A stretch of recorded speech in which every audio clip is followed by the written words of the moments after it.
warning over possible increases in stages of load shedding.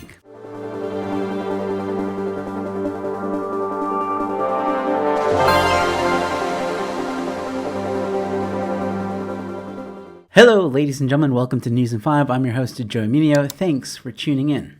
Load shedding has been a huge problem for South Africa in the past few years. Businesses have struggled to survive. People are suffering. They struggle to keep warm, cook, and provide for their families. And in some really bad cases, unfortunately, some have died due to load shedding. Because the very equipment that they rely on, which needs power to keep them alive, well, during load shedding, obviously there's no power, And in some cases, the food industry and service industry has been greatly affected. Why am I telling you this? Because some of you already know this. Well, it's about to get worse. On the brink of Stage 7, erratic coal power stations may push South Africa over the edge. And look, I know some of you in the comment section will point out that South Africa has already seen Stage 8, even though Eskom didn't officially announce it. But it seems like they can no longer pull the wool over our eyes. South Africa has returned to the brink of Stage 7 amid freezing weather, power plant breakdowns, and increased maintenance.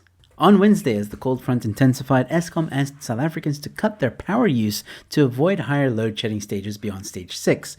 Eskom regularly asks consumers to switch off non-essential appliances to reduce demand.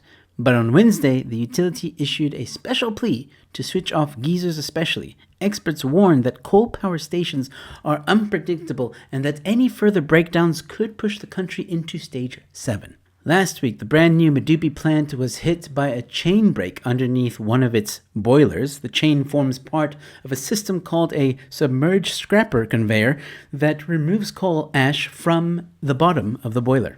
Units at Ornat, Dovha, and Grootfontein power stations also broke down, and continued problems at the Kendal, Matla, and Matimba stations prevented their out-of-order units from returning. Not to mention, no power from Kusile after 233 billion rand and 15 years of construction. You're kidding, right? Chris Yealand revealed that not a single unit of the 6 generating units at the Kusile power station is generating electricity to feed into the grid. Units 1, 2, and 3 were in service but have broken down. Unit 4 is down for routine maintenance. Unit 5 and 6 have not been synchronized to the grid. Yealand said Kusile Unit 5 is set to be synchronized with the grid in October 2023. However, to only be handed over for commercial service at the end of April 2024. Another energy expert, Clyde Mullinson, also said, "There is not sufficient maintenance in the past. You can't catch up on missed maintenance. What has happened now is that things are breaking that ordinarily wouldn't have if there had been consistent maintenance." Yealand says these plans have also been pushed harder than normal based on international benchmarks. But wait, there's more. In addition, one unit at Koeberg, which generates enough power equal to one load shedding stage, is still offline due to refurbishment work. Now, I don't know if you guys remember in a previous video, I did mention that when they said they were going to take Koeberg offline, that it would take longer than 6 months. Hate to say I told you so.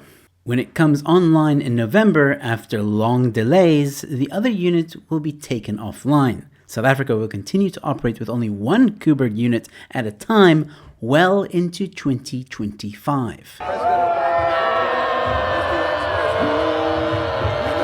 I know this is a lot to take in, and what's even scarier is that this is what Eskom is willing to tell us, as well as energy experts.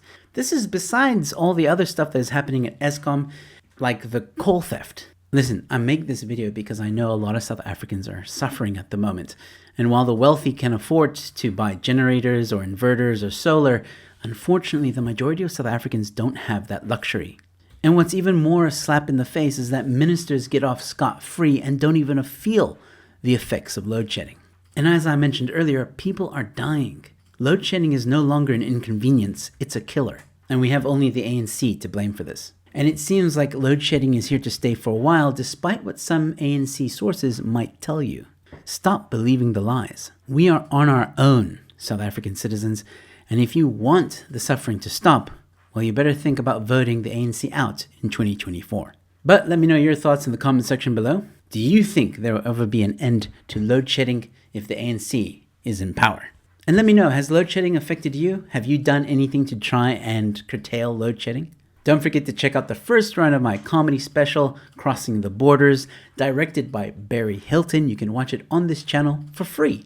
If you enjoyed this content, you might enjoy these videos. Don't forget to leave a like, share the video far and wide, and subscribe to the channel. I've got more content coming your way. And with that being said, ladies and gentlemen, thanks for watching. I'll see you at the next one. Cheers.